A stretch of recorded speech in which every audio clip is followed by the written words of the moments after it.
We're about to go live. We are live. Let's introduce ourselves again. My name is Jennifer Collins. Okay, my name is Julissa Lopez.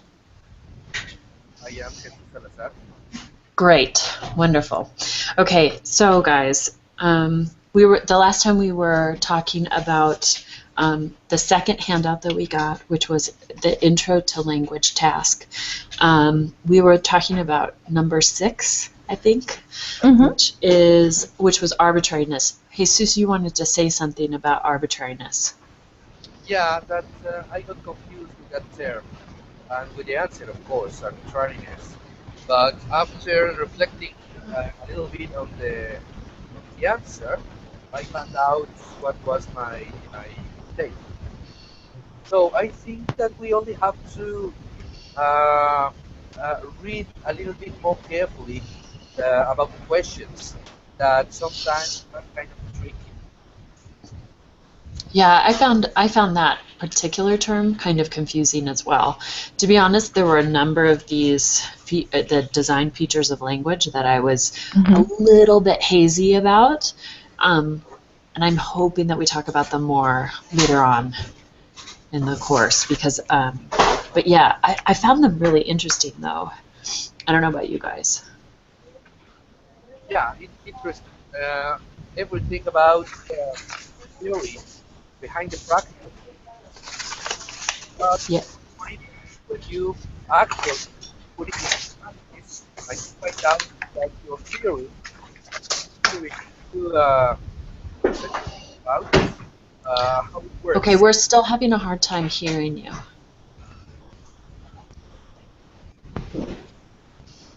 Try talking into the microphone on your headset. All right, like that. Okay. Yeah. Yeah. Yeah, I said that it's interesting how you can confirm that what theory says actually happens in the classroom. Okay. Sure. Yeah. Okay. One thing on the design features of language that I thought was really interesting were the unique features of human language. I don't know about you guys. I'm obsessed with humans, right? But like there were some that really surprised me, like that humans use language for pragmatic reasons or for a purpose. That didn't make any sense. But that signals have meaning. I thought that was really interesting, and I wanted to know more about it because I didn't exactly understand. Oh, wait a second. Is that the one? Or is that all language? That's No. That's all language. Sorry. There were a couple of the human. Oh yeah, here we go. The human features of language that we can lie. That I liked.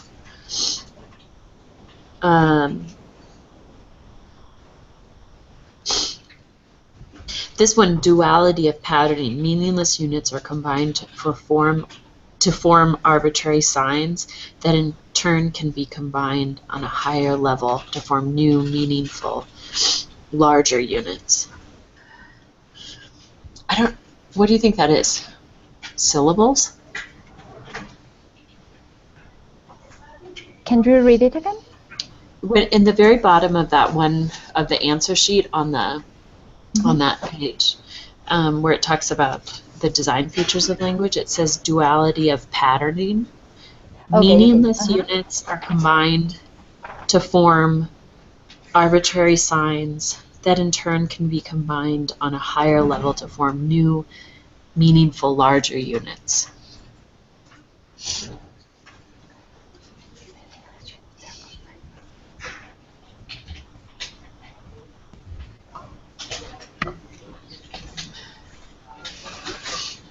But I thought that was weird because, like, I thought that was interesting. I don't know. Like, that I guess animals don't really have syllabic language. Every signal means something.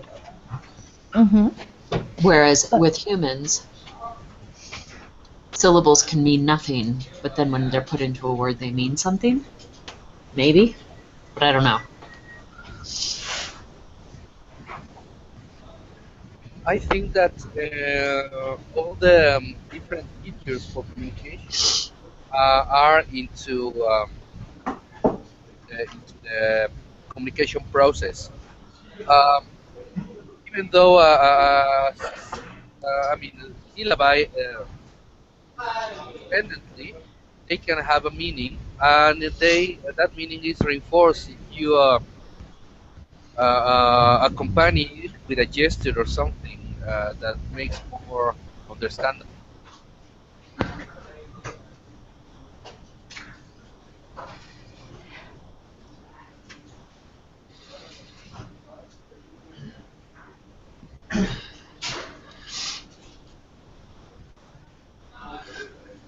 Julissa, do you have any thoughts? Yes, I really have problems with the same as you, duality of patterning, and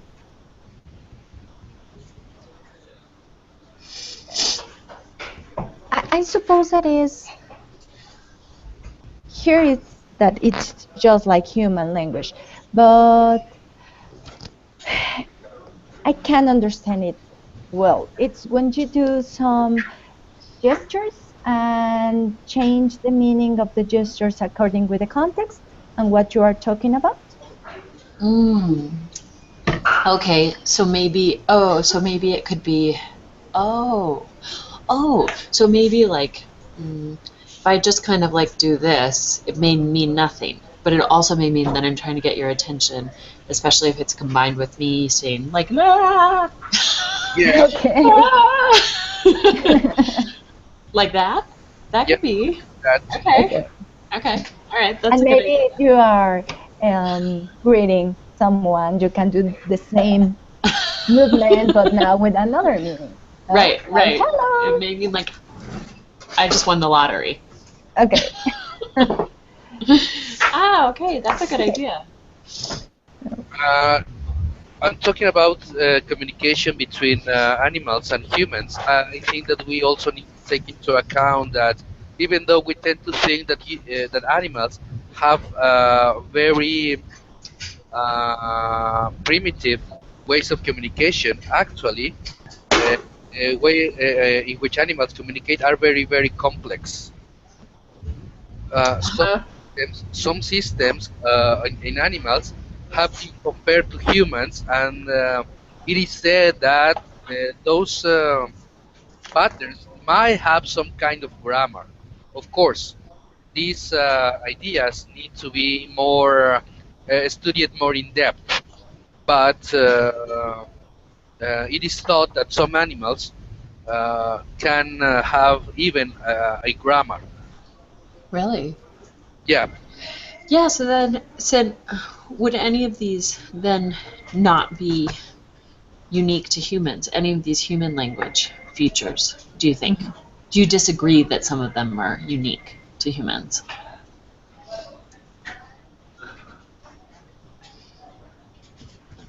Jesus? Sorry, what was the question? Or Julissa? I don't know. Anybody? Ah, but excuse me, teacher, could you repeat the question, please? I No, I'm suppose just that we have, as humans, specific systems to communicate to each other. But Yeah. maybe with the different studies that that we have about animals and the communication of the animals, maybe they have systems that we don't know, but could be very similar as the human systems. So, for example, the ability to talk with nonsense or lie, maybe Yeah. it's a human system that the animals doesn't have. The animals Or don't maybe, have. No. or maybe we don't speak their languages well enough to know. Exactly. No. No, but I'm kidding. Like maybe, but I agree. That one I was wondering about.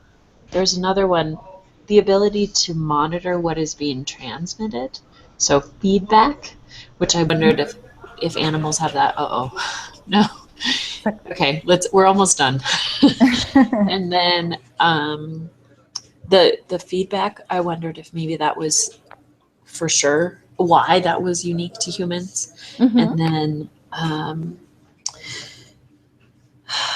where was it? Specialization. So I'm not really sure why speech exists only for communication is such a human trait. I don't know. But maybe it's like, I don't know. And productivity, the ability to produce and understand an unlimited numbers of unique messages. Right. Maybe with animals happen the same, but we don't know how they communicate exactly. But maybe they can understand different kind of messages. Right. No? Right. Yeah. Exactly. They're not always plagiarizing themselves. Yeah. Jennifer, I suppose that I lose Jesus again. I think we did. Okay. We don't really have very much more though, like at all. I think we're basically done. Was there anything else that you wanted to talk about on that last page? And then I think that was it. That was the last page, or no, there's one more page from 10 through 16.